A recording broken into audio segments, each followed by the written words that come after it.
Amis du jour, chalutations. Pour les petits nouveaux, moi c'est Sekhmet et je vous souhaite la bienvenue dans mon podcast littéraire. Dans mon émission, je vais tenter 3 fois par semaine de vous donner envie de découvrir des livres de tout poil, récents et moins récents. Alors, si ça vous tente, c'est par ici la suite. Aujourd'hui, je vais vous présenter L'Arc de la Destinée de Avalon Mary Elwood, publié aux éditions Libri Nova. Dans ce roman, nous allons partir pour la ville de Phoenix dans l'état de l'Arizona. Cette ville est assez stable depuis la fin de la guerre, ce qui n'est pas le cas partout, même si la chaleur y est écrasante. La guerre a duré 2 ans et a vu s'opposer les humains au potentiel. Cette tuerie a eu lieu juste après le coming out des surnaturels. Ces derniers se sont révélés au monde car ils voulaient vivre libres d'être ce qu'ils sont, sans avoir à cacher leur nature au monde, et aussi pour se servir des humains pour sauver et faire évoluer certains peuples surnats en difficulté. Leur décision a été motivée par leur conviction qu'ils pouvaient être un atout pour l'humanité en les aidant à améliorer la médecine moderne, la culture, la technologie et bien d'autres domaines encore. Dans un premier temps, les humains se sont divisés entre ceux qui étaient ouverts aux différences, créant des associations, des structures, s'alliant au gouvernement pour faire de la diplomatie, et ceux qui étaient effrayés par le potentiel magique et l'ampleur du fossé les séparant, qui ont préféré manifester, instiller la peur et la terreur dans tous les foyers. Rapidement, la peur de la différence a pris le dessus et la guerre a éclaté, coinçant au milieu des armes à feu et des attaques magiques des membres de toutes les communautés. Pour s'en sortir, la meilleure solution était la vie sous terre. C'est comme ça qu'ont survécu Cassandra Venham, son frère Lucas, ses parents Eleanor et Bruce, ainsi que ses 3 meilleures amies, Alyssa, Mina et Maria. En France, seuls les parents d'Alyssa n'ont pas survécu aux exactions surnaturelles, la laissant endeuillée et amère.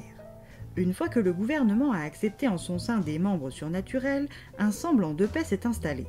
Humains et potentiels vont pouvoir vivre ensemble, changeant radicalement le monde. Malgré la fin de la guerre, l'insécurité règne toujours, et c'est pour cette raison que la famille Venham a fait ses valises pour les États-Unis.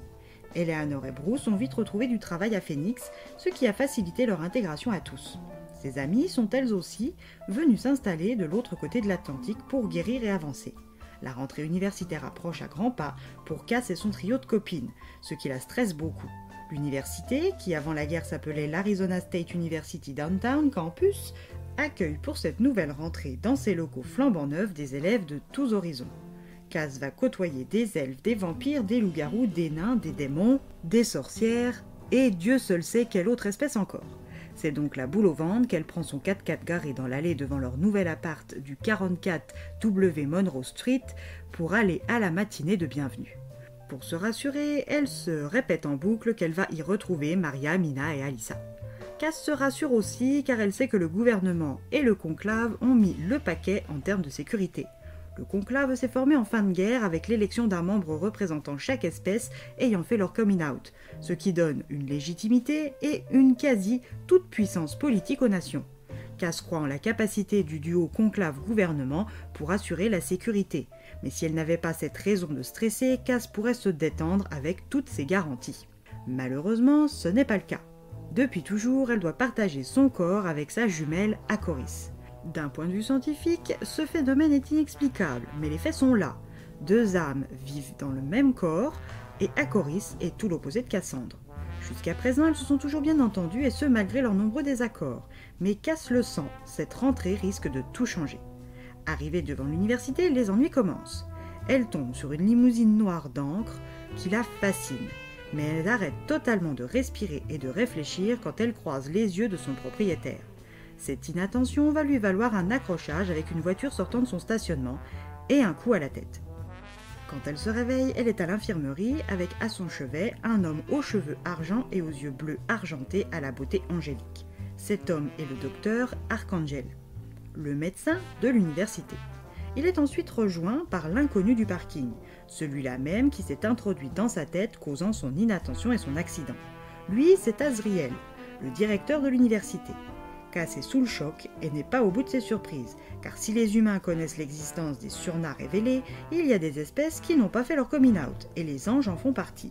Le docteur en est un éminent représentant. Elle rejoint la salle de cérémonie d'accueil et voit que ses 3 amis sont entourés de 3 pains-bêches potentiels. Akoris prend pour la première fois le contrôle de leur corps, prête à étriper toute créature susceptible de s'en prendre aux filles.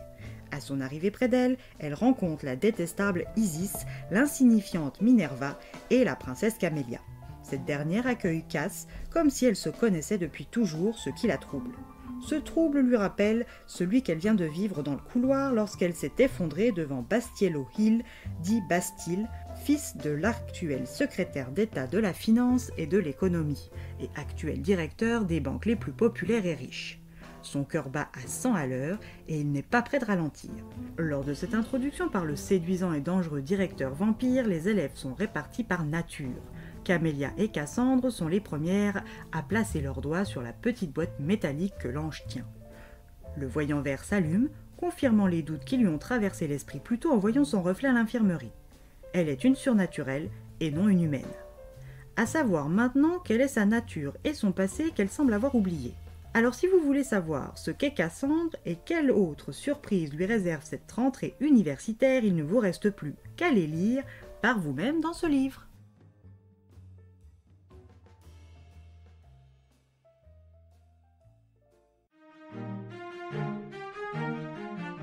Une lecture globalement agréable avec des personnages divers, hauts en couleur et tout en contraste.